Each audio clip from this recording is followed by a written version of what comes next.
The morning Opal Brooks found the third dead calf in as many weeks, she knew with a cold certainty settling deep in her chest that the Broken Spur Ranch was bleeding out, and no amount of willpower or stubborn pride was going to staunch the wound alone. She stood at the edge of the eastern pasture in the pale gray light of an October dawn in 1882, her boots dark with dew, her hands balled into fists at her sides, staring down at the small, still body of the calf she had watched come into the world just 6 days prior. The mother cow stood nearby, lowing with a sound so mournful it seemed to press against Opal's ribs like a fist. Around her, the Texas panhandle stretched in every direction, vast and indifferent, the sky above it the color of pewter, threatening rain that probably would not come because rain had not been coming nearly enough since spring. She was 27 years old, and she had been running this ranch alone for 14 months, since the fever took her father, Hector Brooks, in the wet August of 1881. Before that, she had been running it alongside him since she was old enough to climb a fence without help, which was to say she had been running it in one form or another for most of her conscious life. The Broken Spur was not just land and cattle and a 2-room house with a leaking roof. It was every callus on her palms, every sunrise she had watched from horseback, every prayer she had ever sent up with the smoke from a branding fire. It was her father's voice in the wind when the grass moved. It was her whole life, and it was failing. She had one full-time hand, a weathered older man named Gus Petrie who was loyal and capable but was pushing 63 and could no longer do the work of 3 men the way he once could. She had debts at the bank in Amarillo, a water trough situation on the north end of the property that had been getting worse since July, and now something was killing her young stock. She did not know yet if it was sickness or predators or something in the grass, but she knew she did not have the resources to find out quickly enough to matter. She turned away from the dead calf and walked back toward the house, and as she crested the low rise that separated the pasture from the yard, she saw a rider coming up the trail from the south road. He was tall in the saddle, the way some men are born to be, with a bay horse beneath him that moved with the particular unhurried confidence of a well-trained animal. He wore a canvas duster the color of dried mud, and his hat was pulled low against the wind, and even from a distance Opal could see that he carried himself with the kind of self-possession that either meant someone completely sure of himself or someone who had learned the hard way how to appear that way. She could not yet tell which. She waited. She always waited when strangers rode up the trail, had done so since she was a child, because her father had taught her that the way a man approached a property told you more about him than anything he said in the first 5 minutes. This man approached at a steady walk, not trying to impress with speed, not creeping slow enough to seem cautious to the point of guilt. He raised one hand when he was close enough to make out her face, a simple gesture, palm out, the kind that said he saw her and was not about to pretend otherwise. He pulled up about 10 yards short of her and touched the brim of his hat. "Morning," he said. His voice was lower than she expected, quiet without being soft. "I'm looking for the Broken Spur Ranch. The woman at the mercantile in Tascosa said I might try the South Road." "You found it," Opal said. "Who are you?" "Clayton Sutton." He swung down from the horse with the easy economy of someone who had dismounted 1,000 times and saw no reason to make theater of it. He held the reins loosely in one hand and faced her squarely. He was perhaps 30, maybe a year or 2 past it, with dark hair that wanted a trim and eyes that were a particular shade of brown she associated with creek water in good light. There was a scar along his jaw, pale and old, the kind that had long since stopped telling any story except that he had been somewhere difficult at some point. "You're Miss Brooks." "Mrs. Brooks is my mother and she's been gone 12 years, Opal said. "I'm Opal. What do you want, Mr. Sutton?" He reached into the interior pocket of his duster and produced a folded piece of paper. He held it out, and she crossed the yard to take it, reading it quickly. It was a letter written in a hand she recognized with a small, complicated lurch. the hand of her father's older brother, Warren Brooks, who lived in Kansas and who she had written to in a moment of desperate practicality 3 weeks ago, spelling out the ranch's situation with more honesty than she had used with anyone, including herself, because Warren was family and family deserved the truth. Warren had apparently decided that what the broken spur needed was a ranch hand with particular skills, and had sent one. "My uncle hired you," she said. "It was not quite a question. He did. Said you needed someone with experience in cattle management, fence work, and water systems. I've got all three." Clayton Sutton did not say it with any particular pride, just the same even tone he seemed to use for everything. "I've been working ranches in Colorado and New Mexico for the past 8 years. I can give you names to write to if you need to check my history." Opal folded the letter and kept it. She looked at him steadily, the way she looked at everything that was going to cost her something, which was to say with complete attention and no particular warmth until she'd had time to assess. "The ranch is struggling," she said, because there was no use pretending otherwise when Warren had already told him. "I'm not going to lie about that to make myself seem like I have it more together than I do, but I want to be clear about something before we go any further." "All right," he said. "This is my ranch. My father built it and now it's mine. I make the decisions about what happens here. I hire and fire. I choose what gets fixed first. I choose how the cattle get worked. If a man comes here to help, that's what I need, help. Not someone who is going to decide after 2 weeks that he knows better and start changing things without asking." She held his gaze. "I've had that happen before. It did not end well." Something shifted in his expression, not defensiveness, not amusement, just a kind of attentiveness, like he was actually hearing every word rather than waiting for her to finish talking. "I understand," he said. "I came to help, Miss Opal, not to take over. There's a difference between the two, and I know it." She studied him for another long moment.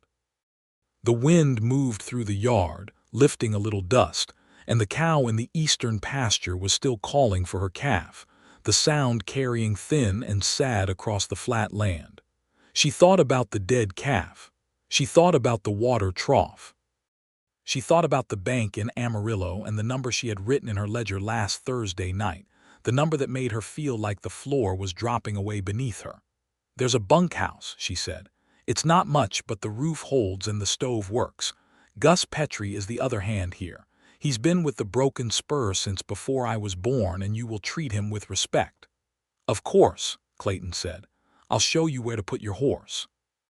She turned and walked toward the barn, and after a brief pause he followed her, leading his bay, and that was how Clayton Sutton came to the Broken Spur Ranch on the 14th of October, 1882, on a morning with a pewter sky and the sound of a grieving cow carrying on the wind.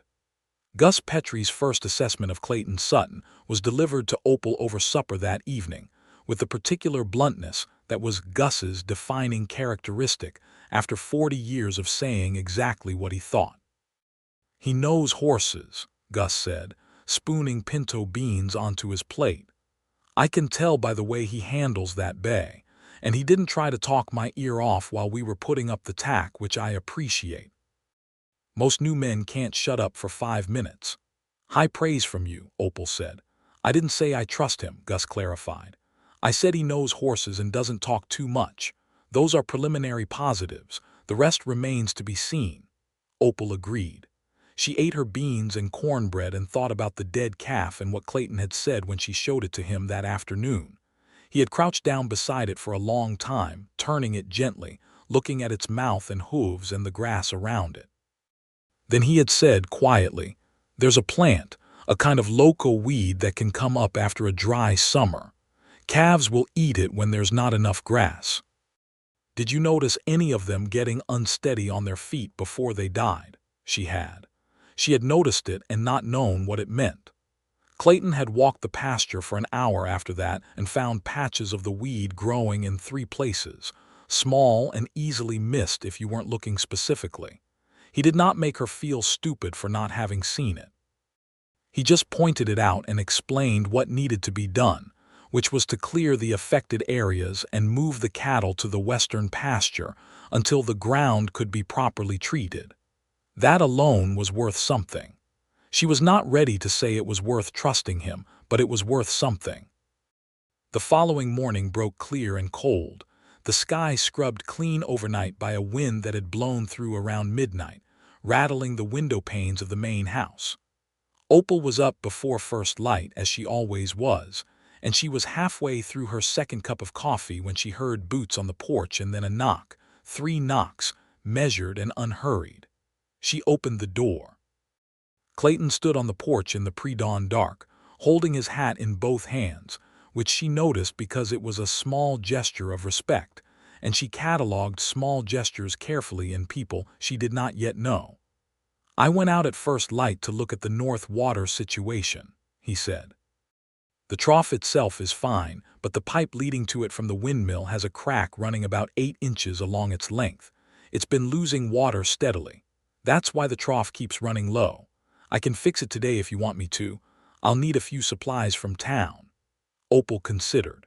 The North Trough situation had been vexing her since July. She had assumed it was a problem with the windmill pump itself, and had been putting off the cost of calling someone from Amarillo who worked on windmills. A cracked pipe was a far simpler and cheaper problem. "What supplies?" she asked. He told her. She wrote them down. She told him he could take the wagon to Tascosa and charge the supplies to the Broken Spur account at the hardware store. He nodded, asked if there was anything else she needed from town. She said flour and lamp oil. He wrote those down in the small battered notebook he kept in his shirt pocket, and that was the second morning. She watched him drive the wagon out through the gate from the kitchen window, and thought that a man who made a list was either someone who cared about getting things right or someone who wanted to appear that way. She intended to find out which. He was back by midday and had the pipe repaired by mid-afternoon. The North Trough was full by sundown for the first time in months. Opal stood at the fence and watched the cattle amble toward it and drink without any particular emotion on her face, but inside something loosened, one knot among many, but a knot nonetheless. The days began to accumulate a rhythm. Clayton was up before dawn and outside working before she finished her first cup of coffee. He did not ask her for direction on every small thing, but he also did not make major decisions without bringing them to her first. When he found that 2 stretches of the south fence needed new posts, he came to her, explained the situation, told her what it would cost in materials and labor time, and waited for her to decide. When she said to do the worst stretch first, and they would get to the second one when they could, he said all right and did exactly that. She found herself watching him sometimes when she was sure he was not aware of it. The way he moved around the property had a particular quality, not the efficiency of a man trying to make an impression, but the efficiency of someone for whom working with his hands was simply the natural state of being. He had a patience with the animals that she respected deeply, because animals knew the difference between someone performing calm and someone who actually was it. Gus had promoted him, in his fashion, to probably reliable by the end of the second week, which from Gus was essentially a standing ovation.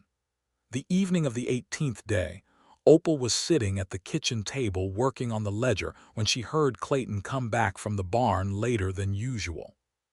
She heard him on the porch, heard him stop, heard the quality of that stop change slightly, as though he was not quite ready to go to the bunkhouse. She waited. After a moment there was a knock. "Come in," she said. He opened the door and leaned in the frame rather than coming all the way inside, which was another small thing she noted, the instinct to respect a threshold. He had a question about the cattle records. He said, specifically about whether the northern herd had been dipped for ticks in the last season, because he had seen some signs that concerned him and wanted to know what had already been done. She told him they had been dipped in March, but that she was not certain the job had been thorough because she had done it herself with only Gus's help, and it was a difficult operation with just 2 people. He nodded, making notes. Then he did not immediately leave. "Something else?" she asked. "No," he said. Then, after a pause that was specific in a way she noticed, "Maybe. I wanted to say that this is a good ranch. Whatever trouble it's in right now, the bones of it are solid. Your father built something worth keeping." The mention of her father landed in her chest with the soft weight of something both comforting and painful, the way good memories of the dead always did. She looked at him for a moment. "You didn't know him," she said. "No, but I can see what he built. And I can see what you've done with it since." He was quiet for another moment. "I just wanted you to know I understand what this place is. It's not just a job. I'm not just here to fix pipes and pull weeds." She had not expected that. She was not entirely sure what to do with it. She said, "Good night, Mr. Sutton," and he said good night and closed the door, and she sat at the kitchen table for a long time after that, looking at the ledger without seeing the numbers. The trouble, when it came from an unexpected direction. A man named Earl Dodson had been buying up small cattle operations along the Canadian River for the better part of 2 years, consolidating them into what he called the Dodson Range Combine, which was a high-sounding name for what was in practice a method of making himself very rich by acquiring struggling ranches at prices that were substantially less than they were worth. He had approached Opal once, in January of that year, and she had sent him off the property with the particular cold directness she reserved for people who confused her situation with weakness. He came back in the first week of November, and this time he brought 2 men with him. Opal was mending tack in the yard when they rode in, and she stood up slowly and did not bother to pretend she was glad to see them. Dodson was a florid man in his mid-50s, with the kind of broad, soft hands that had not done a full day's physical labor in a long time, and he wore a coat that was too good for the panhandle in a way that was clearly intentional. The 2 men with him had the particular quality of men who are hired specifically to be present and visible, which communicated something without saying it outright. "Miss Brooks," Dodson said, pleasantly, which was how he always began, "still holding on out here?"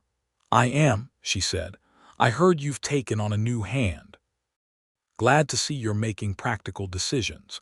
He paused as though the next thing he was about to say was obvious rather than pointed. "The offer I made in January is still available. $1,200 for the property, the cattle, and the water rights. That's a fair number, given the situation." "The situation is fine," Opal said. "I've heard differently." He turned his head slightly, surveying the yard with the air of a man taking inventory of something he already believes belongs to him. "A ranch this size, 1 woman, 1 old man, and 1 new hand. You've got debt at the Amarillo Bank. You've lost cattle. I'm not saying these things to be unkind, Miss Brooks. I'm saying them because the offer I'm making is an act of generosity, and I'd like you to recognize it as such." "What I recognize," Opal said, "is that you're standing on my land telling me what I should do with it, and I'll ask you to leave now." Dodson's pleasantness did not slip, but something behind it solidified into something less pleasant. He was about to say something else when he stopped, and Opal knew without turning that Clayton had come out of the barn. She did not turn. She kept her eyes on Dodson. Clayton walked up to stand a few steps to her right, not in front of her, which she registered clearly. Not positioning himself between her and the visitors in a way that would suggest she needed shielding, simply present. He had a piece of harness in one hand that he was still working on, and he looked at Dodson with the same quiet, steady attention he gave to everything. "Afternoon," he said. Dodson looked at him, assessed him, and apparently decided that a measured response was appropriate. "Afternoon. I don't believe we've met. Clayton Sutton. I work here."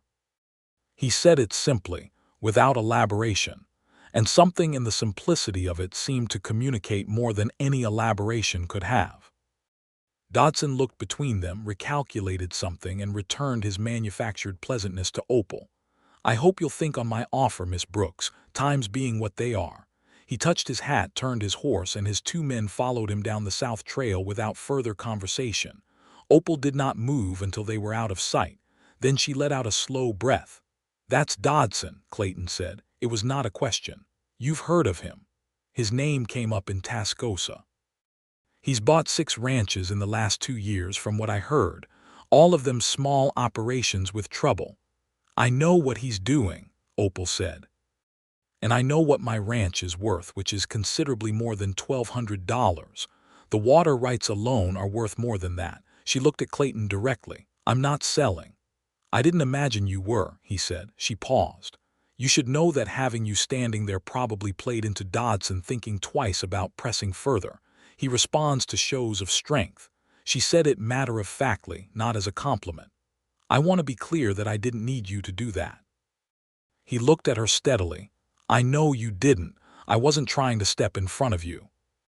I heard him ride up while I was in the barn, and I decided to come out rather than stay in and pretend not to know what was happening. He paused.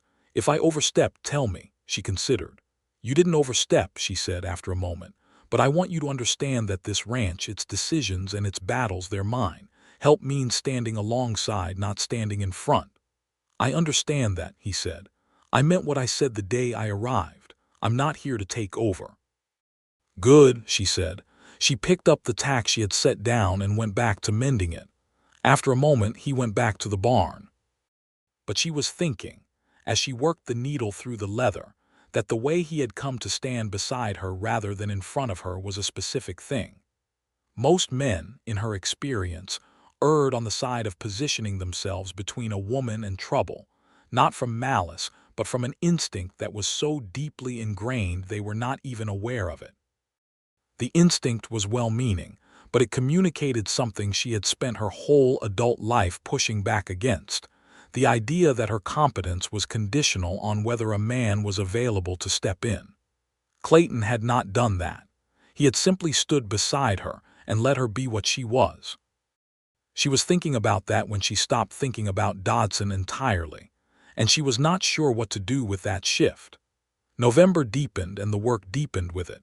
The particular intensity of a Texas panhandle autumn when the cold came sideways on a north wind, and you could feel winter coming like a freight train still a long way off, but getting closer.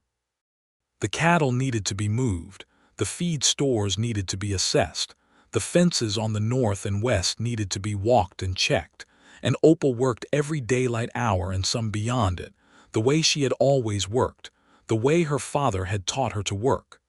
Clayton matched her, hour for hour, without complaint or comment. She began to notice, in the way that a person begins to notice something when they are paying closer attention than they have admitted to themselves, small things. The way he had begun to leave a cup of coffee on the fence post nearest the barn door in the mornings, without saying anything about it, on the days when she came out before she had had time to make her own.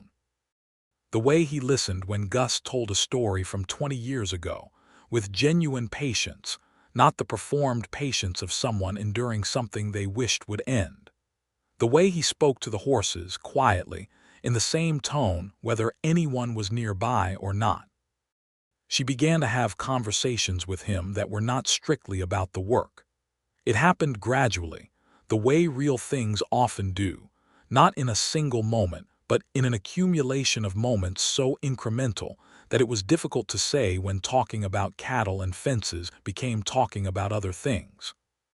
One evening she found herself telling him about the summer of the drought in 1878, the worst summer of her memory, when she and her father had walked the property every day doing the mathematics of survival, and somehow come out the other side.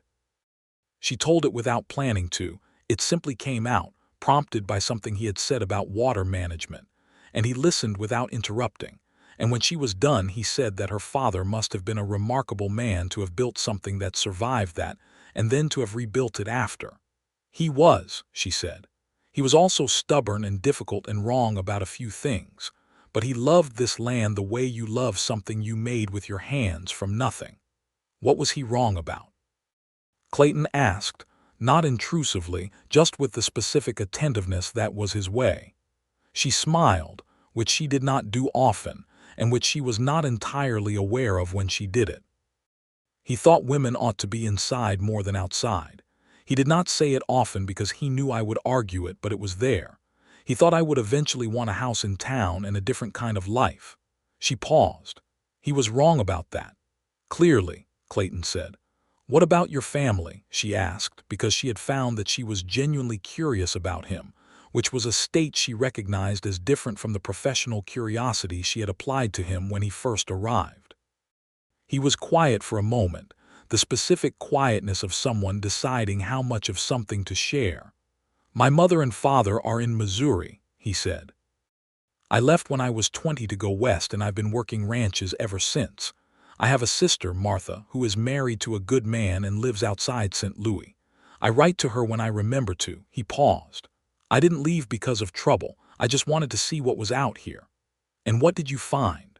He looked at the fire they had built at the edge of the yard, where they were branding the last of the season's late calves, a small operation, just the two of them and Gus. The firelight moved across his face. Big sky, he said, and work that tells you something real about yourself. There's not much pretense out here. You're either capable of the land or you're not, and the land will tell you which pretty fast. It will, she agreed. I also found, he said, and then stopped. Found what? She asked. He looked at her for a moment across the fire, and something in the way he looked was different from the way he usually looked, still steady, still quiet, but with an extra layer of something in it that she had not seen directed at her before. Then he looked back at the fire. That there are still people out here worth knowing, he said, which was a slight adjustment from what she had sensed he was originally going to say, and she knew it, but she did not press it. She looked at the fire, too. There was a sound in the dark beyond the firelight, the sound of wind moving through dry grass, and the smell of coal and wood smoke, and Opal thought that this was one of the moments she would remember, though she could not have explained precisely why. The trouble with Dodson did not go away. It rarely did with men like that. He sent a letter in the second week of November, delivered through the county land office, which had the quality of something that wanted to look official. It stated that he was prepared to file a claim contesting the water rights on the northern section of the Broken Spur property, on the grounds that a historical survey of the area placed the boundary of those rights in question. It was the kind of claim that was not necessarily true, but was designed to be expensive and time-consuming to contest. Opal read the letter 3 times, alone at her kitchen table, feeling the cold, flat weight of it. She knew what it was. It was pressure, a different kind than he had applied in person, designed to make her think about the cost of fighting him and decide that selling was easier. She also knew that if she did not respond to it, it could become real trouble. She went to Tascosa with Clayton 2 days later to see a lawyer named Whitfield who had an office above the dry goods store and who had handled her father's land business for years. Whitfield was a small, precise man with spectacles he was always cleaning, and he read the letter with the expression of someone reading something unpleasant but not surprising. "Dodson's done this before," Whitfield said. "Twice. Both times the ranchers settled rather than fight it because they didn't have the money to contest it through the courts, which is what he's counting on." He looked at Opal over his spectacles. "You have the original survey records from when your father filed?" "Yes," she said. "I have everything." "Good, bring them to me. If the boundary documentation is solid, which from what I know of Hector Brooks it probably is, this claim won't hold. But he'll make it slow and it will cost you something in legal fees." She nodded. She had known it would cost something. Everything did. On the drive back from Tascosa, she and Clayton rode in silence for a long stretch, the wagon moving along the dry road through the flat brown landscape. She was thinking through numbers, the legal fees against the bank debt against the coming winter costs, trying to find a configuration that worked without any of the numbers disappearing. "Tell me what you're thinking," Clayton said. She looked at him sideways. "I'm thinking that Dodson has more money than I do, and he knows how to use the legal system as a tool the same way I use a fencing tool, except it's an expensive tool to fight against. You have the documentation." "I do. Which means I can win eventually. But eventually is not the same as now, and now is when the bills are." Clayton was quiet for a moment, holding the reins loosely. Then he said, "I have some money saved. 8 years of working with room and board covered and not spending much. If you need a loan to cover the legal fees, I could—" "No," she said, immediately and without apology. "Thank you, no. Why not? It's just money." "Because money between a boss and a hand is complicated in ways that don't improve with time," she said. "And because I am not going to take money from someone I've known 6 weeks." "All right," he said. He did not push it. But she sat with the fact of the offer for the rest of the drive. The fact that he had made it without hesitation and accepted her refusal without argument, and found that it said something about him that she could not quite put into words, but that settled into the part of her that had been watching him for 6 weeks and was beginning to have conclusions. The winter came in hard in December, earlier and sharper than most years. A blizzard in the first week that kept them all inside for 2 days, and then dumped enough snow to make the cattle management a serious operation. Opal and Clayton worked side by side in conditions that would have driven weaker people inside, moving cattle to sheltered areas, breaking ice on the water troughs 3 times a day, hauling feed. Gus helped where he could, but it was the younger two who bore most of the physical weight of it, and they fell into a kind of wordless synchrony that was unlike anything Opal had experienced working with another person, even with her father. She had been the kind of person who was complete on her own, or had believed herself to be. She had believed it for long enough that it had become one of the facts she organized her life around, like the fact that the north fence needed checking every spring, or the fact that the soil in the eastern pasture was better for grazing than the west. A fact. She was complete on her own. What she was discovering, with a discomfort she could not entirely suppress, was that being complete on her own was different from preferring to be alone, and she had perhaps been confusing the two for quite some time. On the second night of the blizzard, they were inside the barn trying to keep the temperature up for 2 newborn calves that had arrived at exactly the wrong time, premature and fragile, and they had built a small fire in the old barrel that served as the barn's heat source, and were sitting on opposite sides of it in the straw, monitoring the calves. It was past midnight. The wind outside was a sound like continuous low thunder. "You never told me why you left Colorado," she said, because they had been talking for a while about things that were not the ranch and not the blizzard, and she had realized she did not know this particular thing about him. He looked at the fire in the barrel. "The ranch I was working went under," he said. "The owner had debts he hadn't told anyone about, and when they came due fast. I'd been there 4 years. It was a good operation, or it should have been." A pause.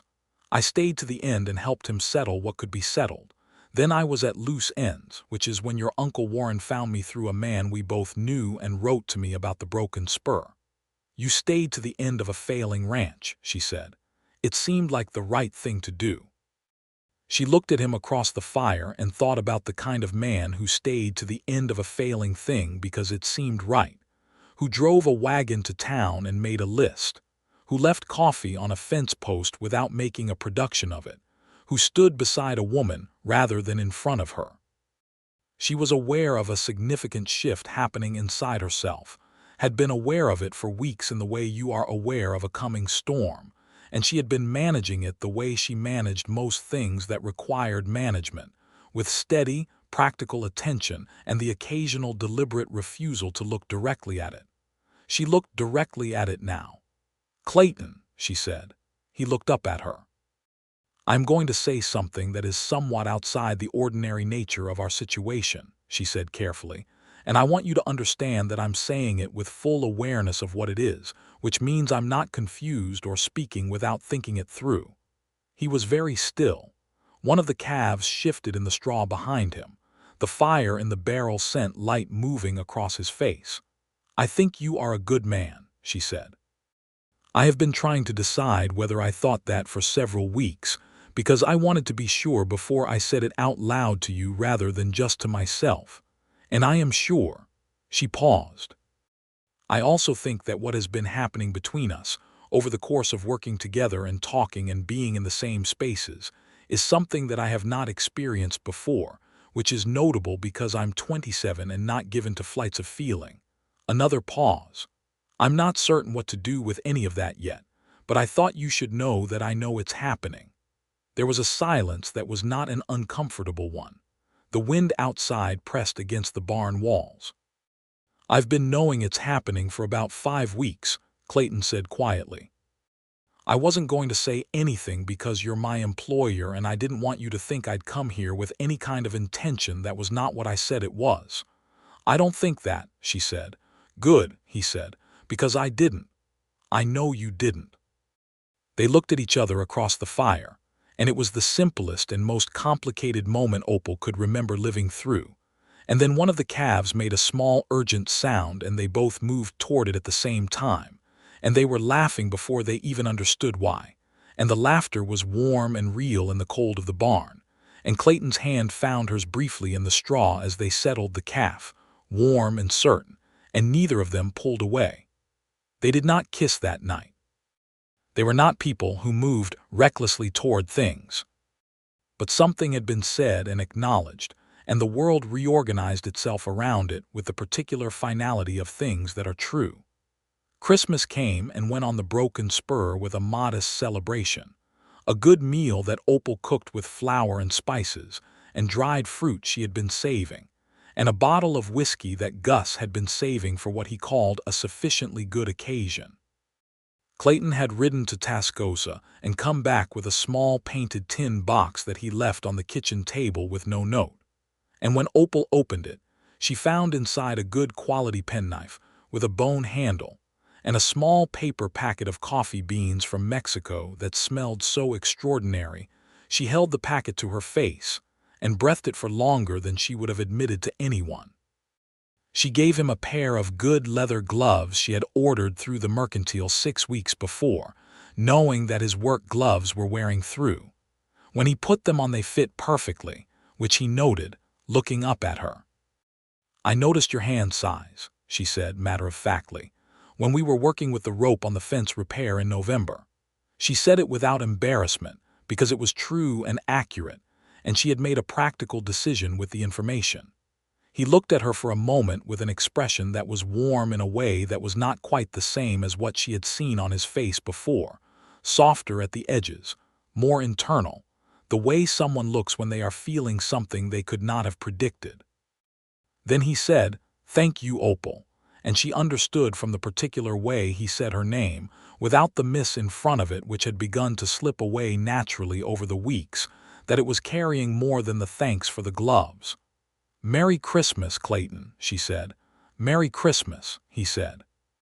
Gus watched all of this from across the room with the expression of someone who had seen enough of life to recognize what he was looking at, and was choosing to say nothing about it for the time being, which was, for Gus, an unusual restraint. January was the hardest month, as January in the Texas Panhandle typically was, and they worked through it with their heads down and their hands moving and the days shortening and then slowly, so slowly you could barely trust it, beginning to lengthen again. The legal matter with Dodson moved at the pace of legal matters, which was to say very slowly, with Whitfield filing the necessary documentation of the original land survey and writing letters in the careful language of the law. Dodson apparently attempted to accelerate his position in early February by filing an additional complaint with the county land office related to what he claimed were unpaid grazing fees on common land adjacent to the broken spur's northwest boundary, which was a claim Whitfield described as inventive but not particularly persuasive. Opal drove to Tascosa with her record books and spent an afternoon in Whitfield's office, establishing that no such fees existed, which left her tired and irritated but not defeated. On the drive home, with the last of the winter light fading red and gold over the flat western horizon, Clayton was driving and she was sitting beside him, and she said without particular preamble, "I'm going to win this." "Yes," he said without any qualification. "He has more money and more connections, but he doesn't have the truth," she said. "And eventually the truth is the thing that matters in a land dispute, because the land doesn't lie." "No," Clayton said. "It doesn't." She was looking at the horizon. The colors were extraordinary, the way they could be out there in the flat country where the sky was so large it was like a second landscape above the first. My father used to say that the land remembers who worked it, she said. I used to think that was sentiment. Now I think it's practical. The land shows you who took care of it and who didn't. He sounds like someone I would have wanted to meet, Clayton said. She felt the warmth of that. He would have liked you, she said, and it was not a thing she said lightly because she knew her father well enough to know his specific standards, and she meant it. He was suspicious of newcomers, same as I am. But he had a particular respect for men who worked with integrity. He would have seen that in you. She paused. He also would have asked you about your intentions at some point. In the direct way he asked everything. There was a pause that was specific in the way pauses between them had begun to be, carrying more than silence. And what would you have wanted me to say? Clayton asked, not looking at her, watching the road. She thought about it honestly, the way she tried to think about everything. I would have wanted you to say whatever was true, she said finally. He was quiet for a moment. Then he turned to look at her briefly, the warm, dying light catching the side of his face. What's true, he said carefully, is that I came here to work, and then I started to think about staying. A pause. And the reason I started thinking about staying was not the ranch. The breath she took was slow and deliberate. That's a significant thing to say, she said. I know it is. I've been saying it in my head for a while. It seemed like the right time to say it out loud. She looked at the road ahead, the dark trail through the dry winter grass. I think, she said, choosing each word, that I have feelings about this place that run very deep, and I have always assumed that those feelings would be the central thing in my life. And now I find myself wondering whether the central thing can have more than one part. He heard her. She knew he heard her because he was the kind of man who listened to the spaces between words. I think it can, he said quietly. She reached across the seat and put her hand over his on the reins briefly, and he turned his hand over so it was holding hers, and they rode the last 2 miles to the broken spur that way, not speaking, the stars coming up one by one in the wide, dark sky above them.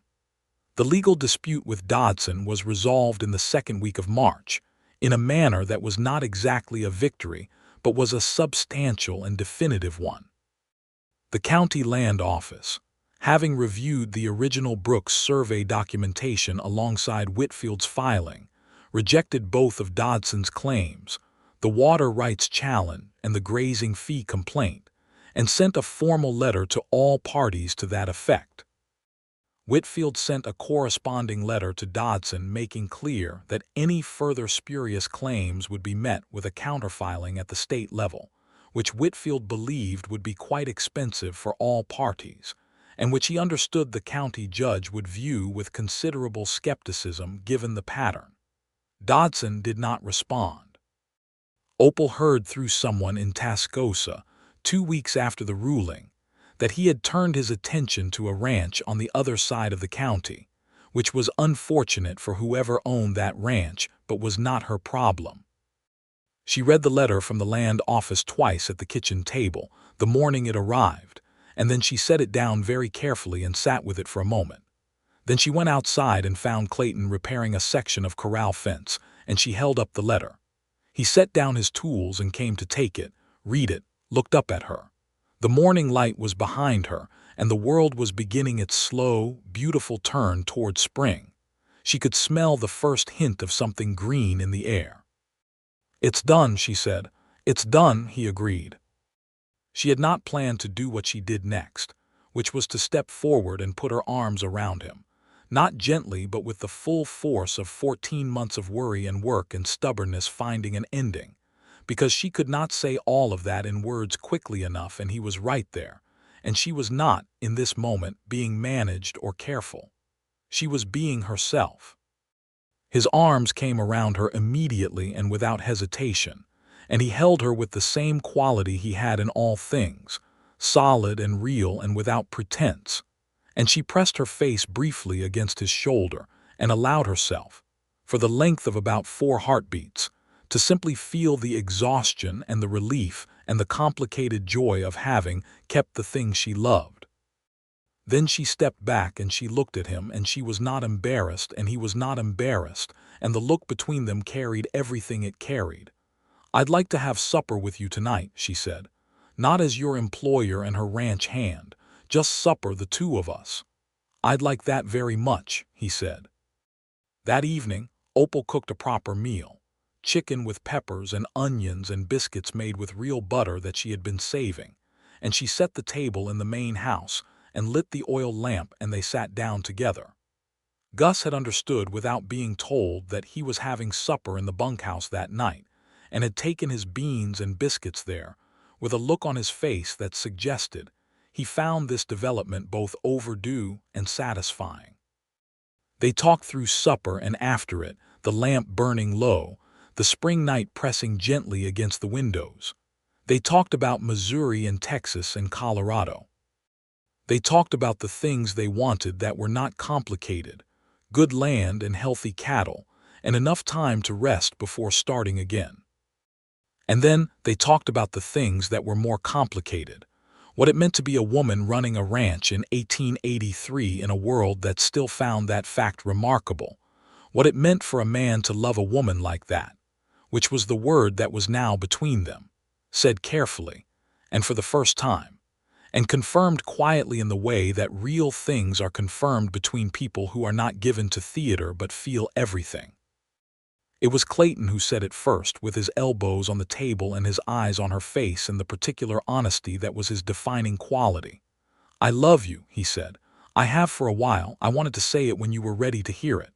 She was quiet for a moment. Then she said, "I love you too. I realized it sometime in January, but I was sorting out whether it was inconvenient."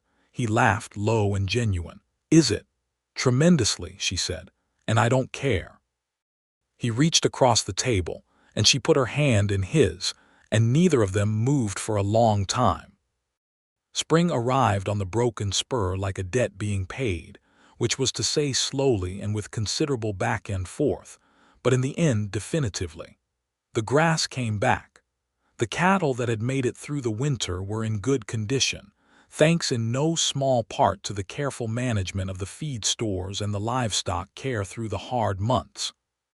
The calves from the early spring were healthy. No loco weed this year because Clayton had treated the affected pasture in late fall and walked the rest of the property in February looking for signs of it. The bank debt, which had been the hardest thing to look at in the ledger, was being addressed. The ranch's reduced costs due to the water pipe repair and the more efficient management of feed and supplies had freed up money that Opal directed toward the debt in methodical monthly payments. It would take time, another year at least, before the number felt comfortable, but it was moving in the right direction, which was all she had ever asked of numbers. Gus's back was giving him more trouble than usual in the spring, the particular toll of 63 years of hard physical work making itself known, with the kind of persistence that could not be ignored indefinitely. He mentioned it once gruffly, and Opal told him without drama that there was work he could do that would not require the heaviest lifting, work that needed doing, and that only someone with his depth of experience could do well, which was both true and kind at the same time. Gus said he was not going to be handled, and Opal said she wasn't handling him. She was making a practical decision, and Gus said fine and took on the management of the supply records and the equipment maintenance, which he turned out to be extremely good at. Clayton proposed to Opal on a morning in May in the eastern pasture of all places, which was the place she had been standing when he first rode up the South Trail in October. She had not known that he had made that connection until he mentioned it, and when he did she felt something shift in her chest with the particular sweetness of being known. He did not have a ring. He told her that directly, without apology. He said that he had enough money saved for either a ring or a good start on the improvements to the main house that needed doing, and he had decided that she would prefer the improvements to the house, because he knew her and he knew what she valued, but that if he was wrong, he would ride to Amarillo tomorrow and come back with a ring.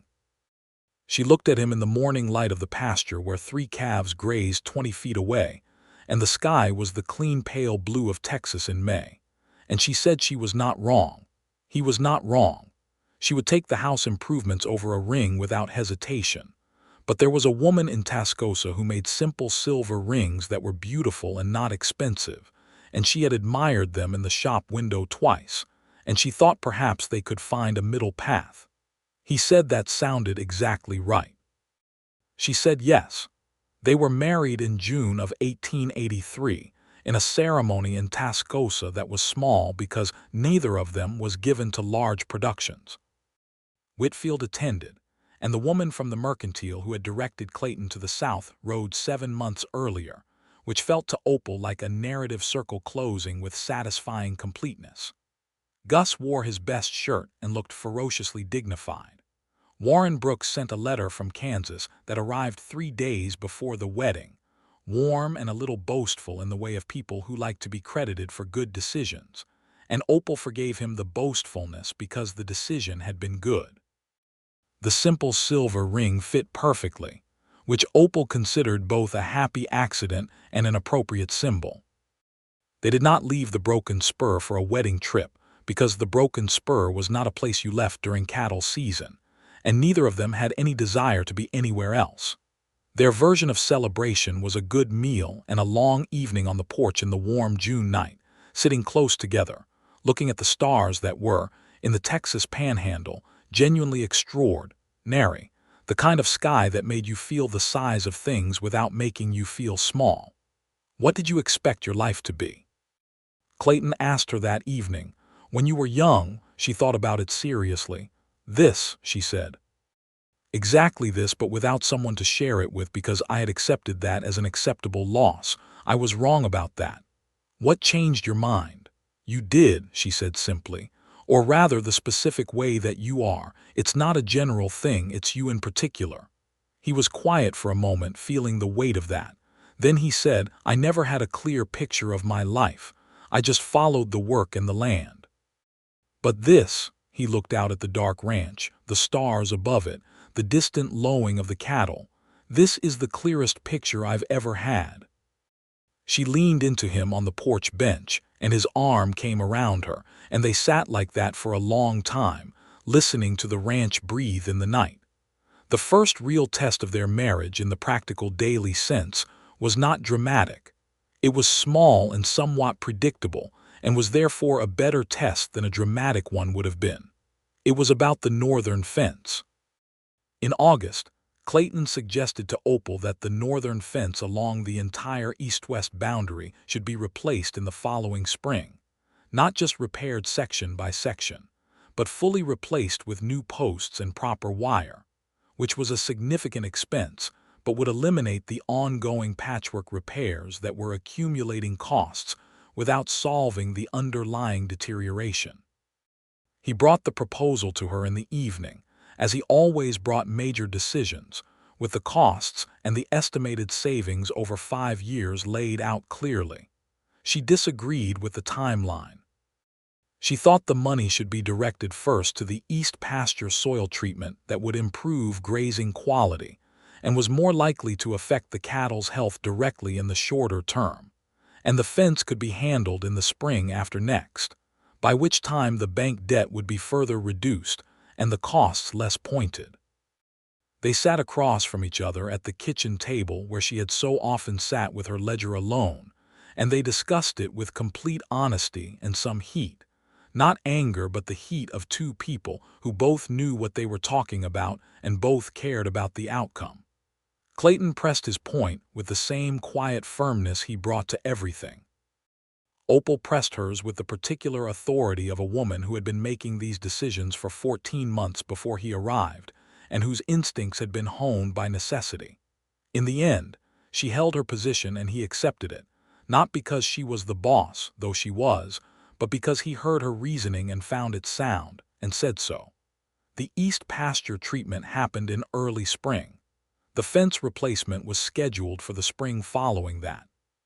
She noticed, after the conversation, that something in how they occupied the same space had settled further, the way a house settles after the last nails are driven. They had disagreed and worked through it without either of them diminishing the other, and that was not a small thing. She had wondered before they married whether the professional dynamic, the fact that the ranch was hers and she made the decisions, would create friction in the personal one. She had been honest with herself about the possibility. It turned out that the key, as with most things, was the specific character of the person. Clayton had meant it, all those months ago on the first morning, when he said he had come to help and not to take over. And she had come to understand, over the months that followed, what the difference looked like in practice, in 1,000 small moments and a few larger ones.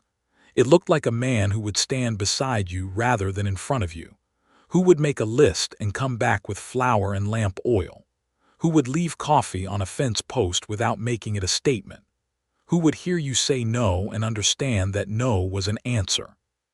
She showed him the difference, not by explaining it but by being it every day, the way she was the ranch and the ranch was her, whole and entire and not contingent on anyone else's permission. And in being it she helped him see it clearly, and in seeing it clearly he loved her more specifically and more truly than he could have if she had been anything other than exactly what she was. In the fall of 1883, Opal discovered she was pregnant. She told Clayton on a Tuesday evening while they were doing nothing particular. She was mending a shirt, and he was oiling the tack that hung on the pegs by the door, and she just said it, the way she said most things, directly. "I believe I am pregnant," she said. "From what I know and what I've read and what my own body is telling me, I would estimate about 8 weeks." He set down the tack very slowly and turned to look at her. His expression was something she had not seen before on his face, not quite any single thing she could name, a complicated combination that involved wonder and something that looked very much like fear and something underneath both of those that was so close to pure joy it was difficult to look at directly. 8 weeks, he said. Approximately. Maybe 10. He crossed the room and knelt down in front of her chair, which was entirely unlike him in its spontaneity, and took both her hands, which had the shirt and the needle still in them. "Are you all right?" he asked. "I'm fine," she said. "I've been a little sick in the mornings, but that is apparently expected, and it has not prevented me from doing anything." She looked at him with the slightly amused patience she sometimes deployed when he was being tender in a way that exceeded her personal emotional vocabulary. "You can stand up, Clayton." "In a minute," he said. She let him stay there for a minute. Gus, when told the following morning, said about time, with the gravity of someone announcing a significant geological event, which Opal found both irritating and deeply touching.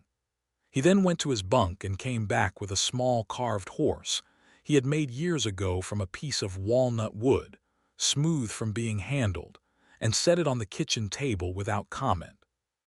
She kept it on the windowsill of the nursery they made from the second room of the main house, and it was one of the first things the baby could reach when he was old enough to pull himself to standing. Their son was born in June of 1884, in the same bedroom where Opal had slept her whole life, delivered by the doctor who rode out from Tascosa, a steady, capable woman named Dr. Eliza Crane, who was one of the few female physicians in the Texas Panhandle, and who Opal had specifically sought out when she understood what she would need. The birth was long and difficult in the way that first births often are, and Clayton sat outside the bedroom door through the whole of it, which was the convention of the time but which nearly undid him, as he told her afterward with the honesty that was his nature. "Nearly undid me too," she said, which was not quite accurate in the same way, but she said it to make him feel better and also because she loved him and was allowed to be imprecise in the service of comfort. They named the boy Hector Warren Sutton, which honored both sides of the family with the particular economy of a hyphenated legacy. He was called Heck from the first week, which was not a name either of them had planned but which suited him immediately. He had Opal's eyes and Clayton's temperament, which was a combination that seemed, from the first months, to produce a child of remarkable steadiness and considerable curiosity. Gus was something close to besotted with the baby, which he managed to be without letting his dignity suffer unduly. He was 65 by then, and the work was harder for him, but he had found his particular value in the work he could do, the records and the equipment and the teaching, because the baby, as babies do, grew and Gus had things to teach. He outlived everyone's worries about him by about a decade, with the particular stubbornness of men who have too much left to do to have time to get worse. The broken spur continued to grow. The bank debt was cleared entirely by the fall of 1885, a day Opal marked by writing a single number in the ledger, 0, and sitting for a moment with her hands flat on the page. Then she went and found Clayton in the barn and told him, and he picked her up and spun her once, which was entirely out of character, and which made her laugh with her face tipped up to the barn roof, and the sound of it going up into the rafters where the swallows nested. They added land in 1886, buying the 30 acres adjacent to the northeast boundary from a family that was moving to New Mexico, which extended the north fence that had by then been replaced in full. The cattle herd grew to a size that required an additional regular hand, a young man named Pedro Salas who was 19 and had grown up working cattle on his family's small spread further east. He was quick and willing and had a particular gift with the horses, and he reminded Opal sometimes, watching him work, of the way Clayton had moved around the property in those first weeks when she had been watching him from a careful distance and not yet decided what she thought. A daughter arrived in 1887, whom they named Clara, after no one in particular, but because the name had a quality of openness and light that suited the baby who arrived in February in a snowstorm, with the particular cheerful indifference to difficult circumstances that would define her character. Clara was nothing like Heck in temperament, and everything like him in stubbornness, which made their childhood together a complicated and lively business. The ranch had seasons of difficulty after that, because the Texas Panhandle is not a forgiving landscape, and the cattle business in the 1880s was subject to prices and weather and national economies that could turn fast and hard, and there were years that required everything they had learned and more. But the bones of the broken spur were solid, as Clayton had said in that first autumn, and Opal had been right that the truth of the land and the work of their hands was something that persisted through the difficult seasons. There was a drought summer in 1888 that was the worst since the one Opal remembered from 1878, and they made the same calculations her father had made with her on those walking days, the mathematics of survival, and they came out the other side, as the ranch had done before. There was a winter in 1890 that killed some cattle and strained the finances, and they borrowed against the land briefly and paid it back in full the following year. Through all of it, the central thing was what it had been from the beginning, the land and what grew on it, and the two people who had come to understand that the best version of a shared life was one in which each of the two people remained completely and fully themselves. Opal did not become less of what she was because she loved Clayton. She did not diminish the authority she had built over the broken spur or the ferocity with which she protected and grew it. If anything, loving him and having him beside her made her more fully herself, because she was no longer spending any energy on being complete alone, which freed that energy for being completely present in the work and the land and the life. And Clayton, who had come to help and not to take over, understood as the years deepened what those words meant in the fullness of a life rather than just a working relationship. He understood that the woman who had stood in the yard and told him those things on the second morning of his arrival had been telling him not just a rule about the ranch, but something true about herself, the nature of what she was. And he had been wise enough, or perhaps simply humble enough, to hear it clearly. He was not a man who needed to own things to feel certain of them. He did not need the ranch to be his in order to be happy on it. He was happy because the work was real and the land was honest, and the woman he had married was extraordinary in the particular way that extraordinary people are, not in ways that shout, but in ways that compound over time into something you cannot imagine having lived without. The spring of 1893 found the broken spur in better condition than it had been at any point in Opal's memory. The herd was healthy and well managed. The fences were solid. The water systems, which Clayton had spent years improving incrementally, worked as they were supposed to. Pedro Salas had been with them for 7 years and was now the lead hand in all but name, and they had added 2 younger men under him the previous year. The house had been expanded, a proper front room added, and the bedroom made over so that the children had genuine space that was theirs. Heck was 8 and had his grandfather's love of the land in a form that was already specific and purposeful. He followed Clayton around the property with the dogged attentiveness of someone who is not just learning what to do, but learning what the work means, which Clayton tried to give him through example rather than lecture, in the tradition of how he himself had learned. Clara, at 6, was equally interested in the land, but interested in it differently, in the living things of it, the birds and the plants and the way the grass changed color at different hours of the day. She had opinions about everything, and expressed them with the precision of someone who has never been told her thoughts are not worth hearing, which she had not been. On a morning in late April of 1893, when the land was the particular heartbreaking green that it achieved briefly in spring, Opal stood at the eastern pasture fence and looked out at the grass and the cattle moving through it. And she thought about the morning of October 1882, when she had stood in nearly this same spot looking at a dead calf, and feeling the cold certainty of the ranch's failure pressing in around her. The difference between that morning and this one was not simply that things had gotten better, though they had. The difference was everything that had happened in the space between them. The pipe repairs and the legal battles and the blizzard nights in the barn.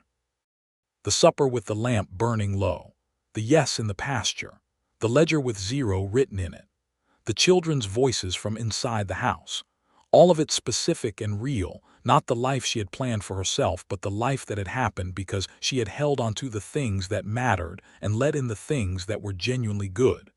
She heard boots on the ground behind her, and then Clayton was standing beside her at the fence, not speaking, looking out at the same view.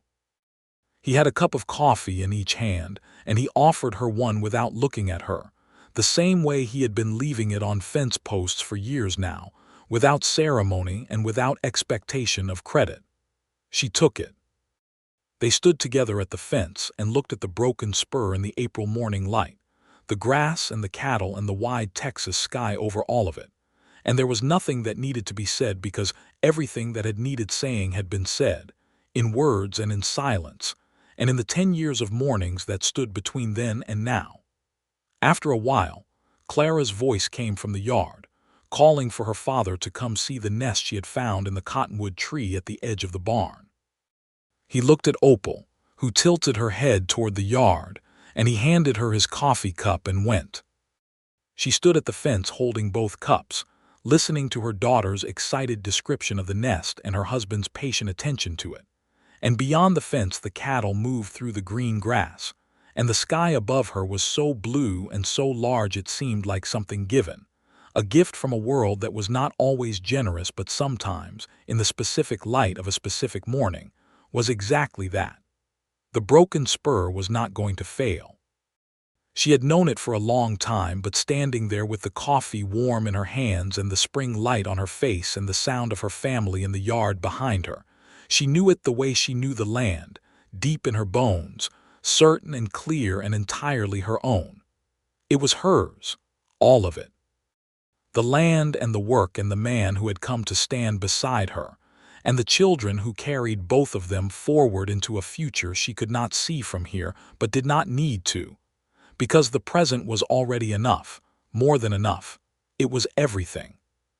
She finished her coffee and set the cups on the fence post and turned back toward the yard, toward the cottonwood tree and the nest and the sound of her family, and she walked back into her life with the particular unhurried certainty of a woman who knows exactly where she belongs and has never once needed anyone's permission to be there.